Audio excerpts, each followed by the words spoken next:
seeking the kingdom first, under a different king. We all carry anxieties.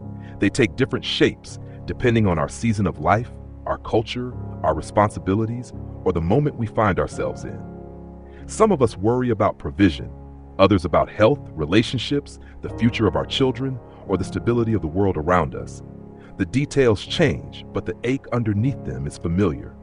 We feel the quiet weight of having to hold our lives together. And for many of us, one of the most painful surprises of following King Jesus is this: the things that make us anxious do not automatically disappear. We come into the kingdom hoping that faith will remove the pressure, that trust will smooth the road, that allegiance will quiet the noise. But then we realize the same bills still arrive. The diagnosis still stands. The relationship is still strained. The uncertainty is still there. And when that happens, we are tempted to return to old habits, habits that once gave us a sense of control, or at least the illusion of it. We manage, we avoid, we tighten our grip, and before long, anxiety begins to spiral again. Jesus never promised that the sources of our anxiety would vanish. What he promised was something deeper. Therefore, do not be anxious saying, "What shall we eat?" or "What shall we drink?" or "What shall we wear?" But seek first the kingdom of God and his righteousness, and all these things will be added to you. Matthew 6, verse 31-33. Notice what Jesus does not do here. He does not deny the reality of need. He does not pretend food, clothing, and tomorrow do not matter. He does not shame us for feeling anxious. Instead, he exposes where anxiety takes root. It grows where responsibility for our lives quietly shifts back onto us. Anxiety flourishes when endurance is measured by what we already possess. Endurance can be explained in many ways: personality, discipline, ideology, fear, pride, desperation. But when faith is framed this way, a deeper fear begins to surface, one we rarely name out loud. Do we actually have what it takes to live as citizens of this kingdom? What happens when the pressure becomes heavier than our strength?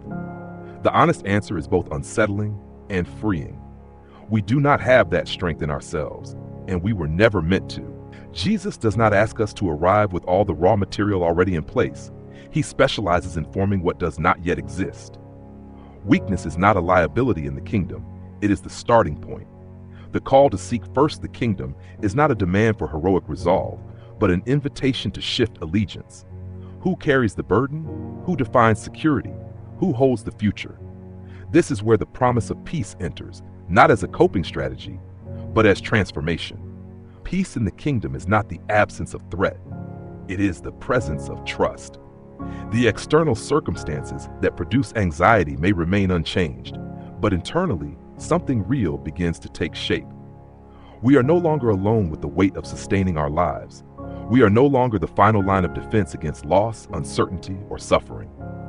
That is why the early Christians so deeply unsettled the Roman world. Rome understood endurance. It admired it. But Rome had no category for people who could suffer while being at peace.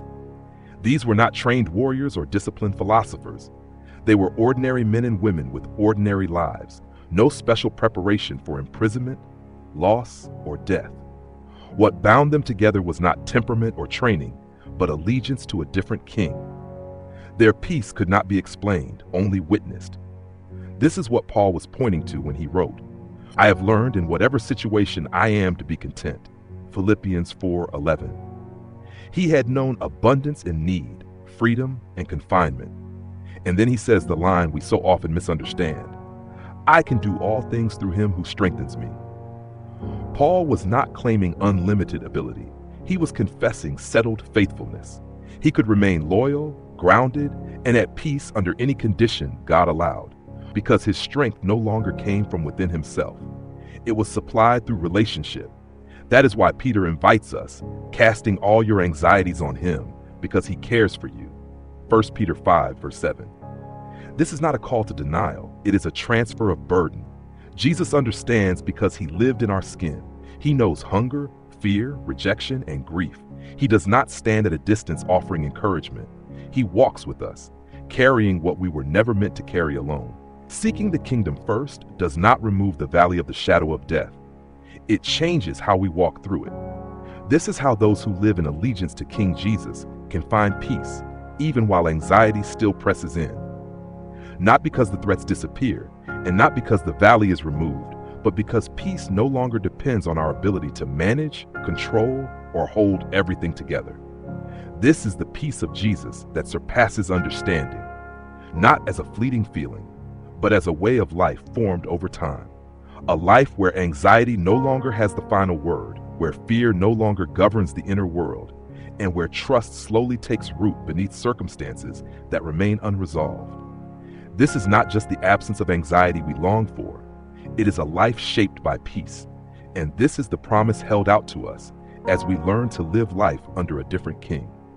As you sit with this teaching today, take a moment to reflect on where anxiety most presses you toward control or avoidance. Where do you fear that you may not have what it takes to remain faithful if things become harder?